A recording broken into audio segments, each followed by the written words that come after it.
தர்வின் இங்க வாப்பா. அண்ணனுக்கு 10 ரூபா ஜூஸ் பாட்டில் வாங்கிட்டு வா. நீ 10 ரூபா எடுத்துக்கோ சரியா?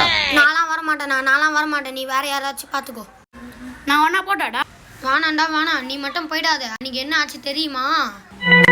20 ரூபா தயிர் பாக்கெட் வாங்கிட்டு வா. உனக்கு 20 ரூபா, எனக்கு 20 ரூபா தயிர் பாக்கெட்டு, உனக்கு 20 ரூபா சரியா? ஆனா நீ கடைக்கு போயிட்டு இந்த 40 ரூபாயும் அவங்ககிட்ட கொடுத்துட்டு கோபி அண்ணா கேட்டாரு மட்டும் கேளு சரியா? அப்பாடா 20 ரூபாய் கிடைச்சிடுச்சு எனக்கு. சூப்பர். ஆன்ட்டி, கோபி அண்ணா அதோ 40 ரூபாய் கொடுத்துட்டு 20 ரூபாய் தயிர் பாக்கெட் வாங்கிட்டு வர சொன்னார். இருந்தாங்க மிச்சம் 20 ரூபாய். உங்க நொண்ண ஆல்ரெடி 20 ரூபாய் தரணும், அதனாலதான் 40 ரூபாய் உங்ககிட்ட கொடுத்து அனுப்பிச்சுக்கிறான். பஞ்சத்தில் வீழ்ந்தாயடா கர்ணா பஞ்சக